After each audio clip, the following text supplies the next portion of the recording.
defenders, I think, is like.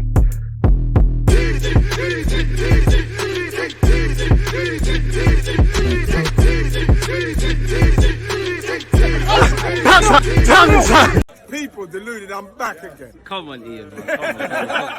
Come on, Ian. Thank you very much for that one there, man. People deluded, I'm back again. Thank you very much for all of you lot tuned back in. If you're new or if you're, here all the time and you haven't subscribed, make sure you're subscribing. You've turned on your notification button. You're hitting the like button. Obviously, you're commenting your opinions either in the live chat when this video premieres and also after, people. Again, you're helping the YouTube algorithm. And as I say, this is an all-inclusive platform, man.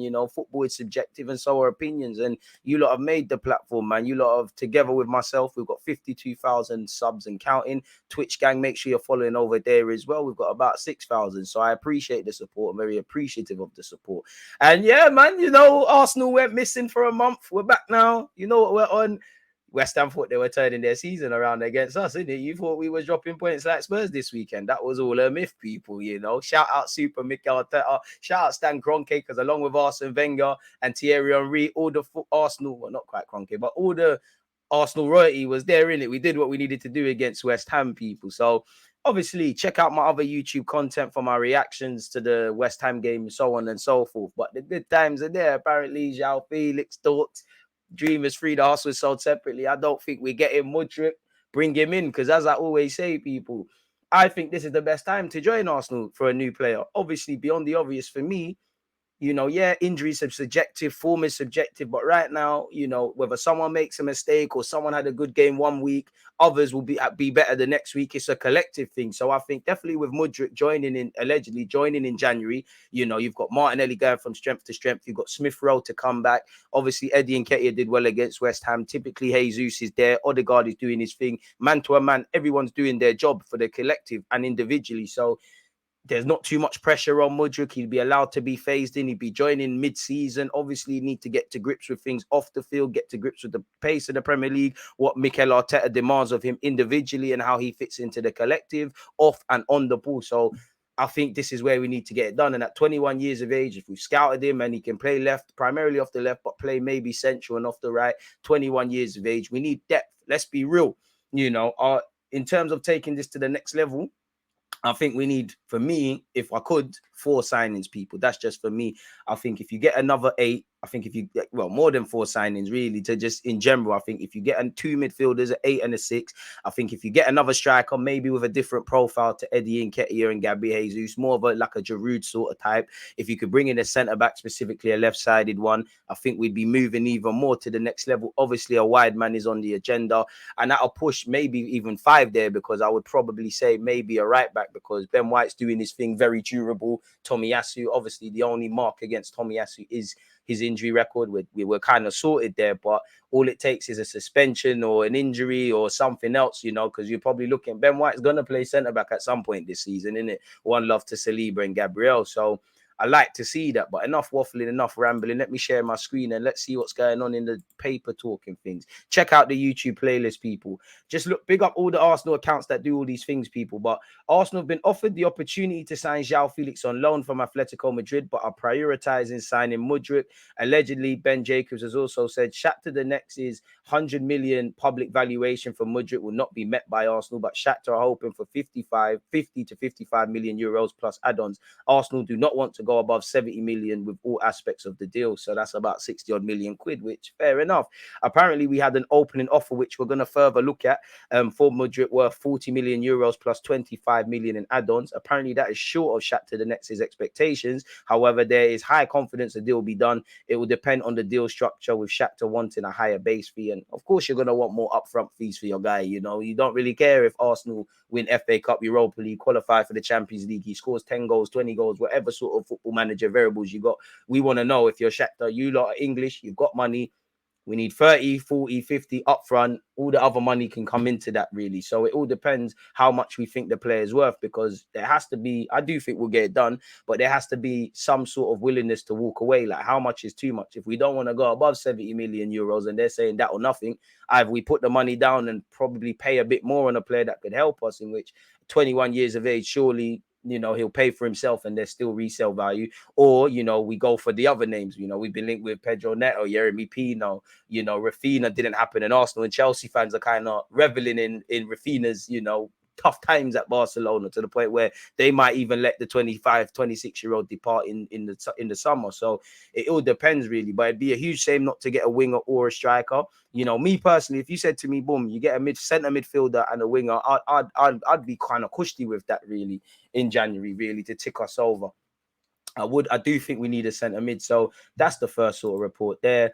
Yesterday, Fabrizio Romano and Cole said Arsenal have now submitted a bid to sign Mikhail Mudryk. Understand it is 40 million euros plus 20 million in add-ons. So surely indirectly, that's about the 60 sort of region. We're probably a couple of pounds short.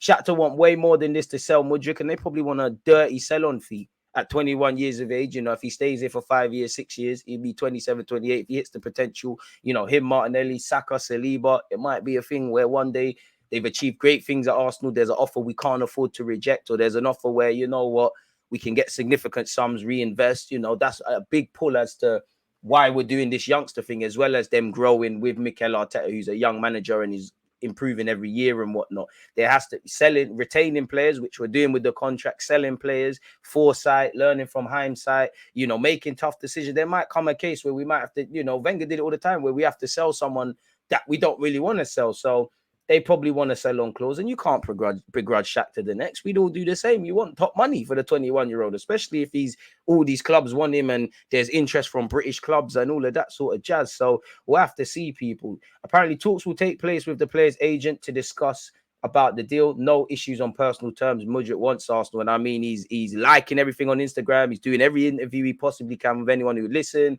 You know, he was watching us yesterday and he posted Eddie Nketiah's goal. He's doing all he can. The man's twerking for a move, really.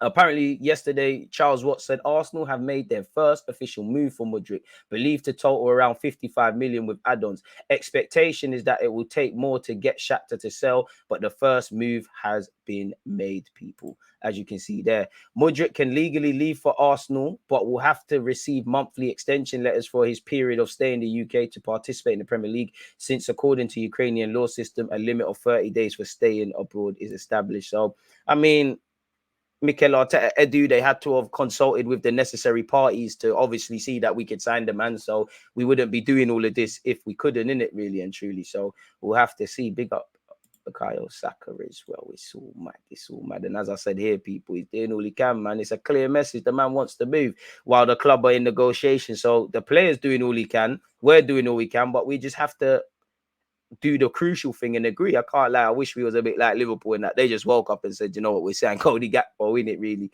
He looked dead set to join Manchester United. Arsenal have made an initial offer worth up to 65 million, 57 million for Shakhtar, the next winger Mudryk. Arsenal have offered Shakhtar 40 million euros up front with a further 25 million in add-ons, says The Athletic. The offer from Arsenal for Mudryk is believed to fall short of the Ukrainian top flight side's asking price, people. So we'll have to see how we can get there, but it's the first sort of official bid to open them sort of channels to a new level versus indirect talks. And a few weeks ago, did we not hear that the Shakhtar guy is in the UK to speak? Arteta said, you know that I never speak to other players that are not with us, and it might be that you have to ask me the question, but we said that we will try to find ways to strengthen the team. We'll find the right players, and that's all I can say. I mean, Arteta knows we're trying to get Donny in it, but it doesn't help him to say anything other than that. He said a lot without saying anything. He's learned from Arsene Wenger in that sort of thing. I remember when Arsene Wenger had that cheeky smile, like literally 24 hours or so before we signed Mesut Ozil. Allegedly, we are interested in Alexis McAllister along with Chelsea and Atletico. A summer move is more likely. I mean, Brighton want to hold on to him, and maybe in the summer, depending on his contract and the offers in the months that follow, things will happen. So, yeah, we've seen that with Mikel Arteta as well. Mudryk explains why he cannot say no to Arsenal transfer. Probably the recurring sort of things he said, people, but apparently he's doubled down on his desire. Previously, he said in an interview with Ben Jacobs, Arsenal are a very good team, a very good coach. I like the way they play. From my side, I can't say no. So it is what it is. And a few months ago, he said, in the winter, we'll see. There's a lot of discussions about a transfer, about clubs who want me, but it's normal. Now I'm in Shakhtar and I want to play in this team. I love this team. I love every guy in this team. Shakhtar for me is my home. But now for me, it's very important. All my thoughts are only about Shakhtar. But in the winter, we will see, which, as you can see now, people, 90-minute also understands the Gunners are likely to bid for Telemans in January, but expect to be rebuffed by Leicester. He would prefer to keep the Belgian until the end of the season and lose him for free. And, Leicester are fighting for relegation, so they need to bring in some players. Maybe if Telemans can help them stay in the league, every time you watch Leicester, you think Maddison and Telemans, respectfully to Leicester, deserve a lot better. So we'll have to see exactly how that develops. Once again, the fees are a bit subjective according to whatever article you read. This says £57 million offer, and he watched us on TV. Shout to Father Wenger, who returned as well, people. Talks between the players' agent and Arsenal's reps are now expected to take place, with the winger focusing on securing a move to the Premier League leaders. People, once again, personal terms are not an issue, as the winger is keen on the move to the Premier League, but the Ukrainian club are yet to accept Arsenal's offer, which in brackets is £57 million, 65 million euros, allegedly, courtesy of this report. He's keen on joining us, allegedly, people. He's got 10 goals in all comps. 3 of those have come in the Champions League, and hopefully we're in the Champions League next year. Arteta said, we are looking to strengthen the team. The squad still does not have the luxury of not maximizing every single window. We have to do that because it's really important. We have to get the right profile. It has to be the right player to take us to the next level, people. So, yeah. Apparently, Edu met Stan Kroenke earlier this month. So, yeah, man, the ambition is there and the alignment is certainly there as well. So, let's see what's going on in that regards then, people. Once again, further confirmation, Arsenal have made an offer. Everyone on their nans are speaking on this, people. So, it all depends, people. Arteta also said, we know the importance of getting players early in the summer, and that is the same we want to do in January. This is idealistic. Sometimes it's not realistic. But obviously, if you ask my opinion, as quick as possible, we want the players in to get settled. Amen. We've got a difficult run from now to the end of the season, so we have to see. Arsenal, Manchester United hold talks with Atletico attackers agent, says Fabrizio Romano. We've heard this before, people. So this is just further confirming that Arsenal and Manchester United have both recently held talks with the players' agents, with Arsenal kind of focusing a bit more on Mudryk. For Cody Gakpo going to Liverpool, could it be that Joao Felix to United, whether on loan or permanently, is advancing? If Shakhtar want top money, what are Joao Felix's current employers, Atletico, going to want for a player that, hasn't been a return on the investment? Whether they're in a position to get that or not is a completely different thing. But I don't think we get Joao Felix, but I'd love him to sign. But we're going to have to kiss that one goodbye. Allegedly, AC Milan are trying to fight Arsenal to sign Zanolio. Anything that links us with players in Italy, I always look at with a pinch of salt. Zanolio, like Benassia, like Milinkovic-Savic, like half of these players, they're contracted until 2024. So between now and the summer is a vital period to see if these players are staying, or clubs might have to bite the bullet and sell them really in the summer. So we'll have to see. What's this?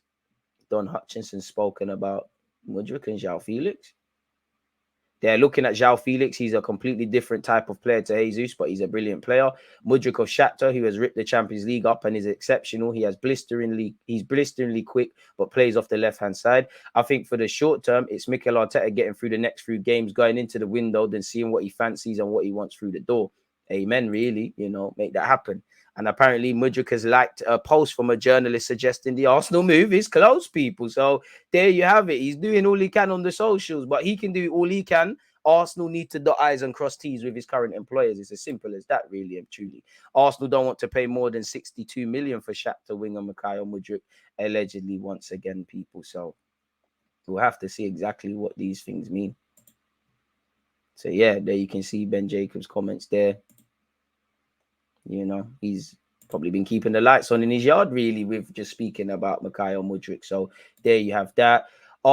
Premier League trio hold talks with Atletico Madrid over Joao Felix loan. Arsenal, Chelsea, and Manchester United have all held talks with Atletico Madrid over a possible loan deal for one-way forward Joao Felix. He's free to leave Atletico Madrid. His rep has spoken with a number of sides, including Arsenal, Chelsea, United, over a possible deal. And sources have confirmed that those 3 sides have all expressed an interest in getting a deal done. The trio have all held talks in the last week, with Atletico prepared to agree to a loan departure, but one stumbling block has been Atletico's desire to recover as much of their 113 million spent as possible. So yeah, Indeed, the La Liga side are looking to insert a permanent transfer clause worth 100 million in any deal for Joao Felix, which as it stands has proven problematic for Arsenal, Chelsea and Manchester United. All three sides allegedly have made no secret of their desires to bolster their attack. Chelsea have some injuries and inconsistencies in front of goal. Man United have let go of Cristiano Ronaldo. We have some injuries, so it's easy. It's a bit like they all need centre mid, so you could link them all with the same sort of people. So we'll have to see. Allegedly, Aston Villa and Newcastle are all understood to have held talks with Mendes as well, people. Jonathan David, people, his current boss has said it will be difficult to keep hold of him, people. I think his stock's kind of dropped, but it would, for what it's worth, you know, it'll be difficult to keep Jonathan David at the club next season. There are not many strikers with his skills and numbers in Europe. He's just 22. I think top European sides will try to sign Jonathan David. So we'll have to see what happens there. I know some Arsenal fans were keen on that. Not that he had the best World Cup. Milinkovic-Savic has given his approval for a move to Juventus starting next summer. The biggest hurdle to overcome after having defined with the player a salary of around 6 million net. Boy, so we'll have to see. So, I mean, we can offer more competitive wages than Juventus, so that might be something. Once again, Romano has said both Arsenal and Manchester United have held talks with Jorge Mendes about Joao Felix. Also, Chelsea and Aston Villa have been approached. I'm told this week there will be new talks to find a new way for Joao Felix. He then said they, in brackets, clubs are informed on the conditions of the deal, but are still waiting to understand the final decision by Atletico on a potential loan, as they've always asked for 100 million fee. So they want a commitment of 100 million. And they probably want us to undertake his wages and a decent loan fee. So it might just be too expensive, as good as he is, people. Once again, Arsenal have submitted a bid for Shakhtar Donetsk winger Mikhail Mudryk. Sources have told ESPN that Mudryk is open to the move, and there's confidence from within Arsenal that Shakhtar will soften their stance over a fee in due course. It is understood Arsenal's opening offer comprises of around 40 million in an initial fee with 20 million add-ons. So, you know, I don't think Arteta is going to get his wish that we're going to get that done quickly, but better late than never, in it. Hopefully we're wrong in that regards, people. Arsenal well placed to sign Mudryk this week after green light. Arsenal are increasingly confident of signing Mudryk, and a deal could be finalized by the end of the week, sources have told Football Insider. So we'll have to see. Hopefully, people, he's contracted until 2026. He's 21 years of age. He's someone that their sporting director has sat there and said, after Neymar and Vinicius Jr., he's better than them. So he's probably over talking his current asset because he wants top money. So we'll have to see. On that note, though, that's all I've got really to say, people. So hopefully, you know, Joao Felix progresses, Mudryk gets over the line, and anything else. We have a positive season on the field and off the field in the sporting front. Comment your opinion, smash the like button and all of that good stuff. I'm going to love and leave you lot now. And on that note, people, I'm out. There's always just that active and defending. I think it's like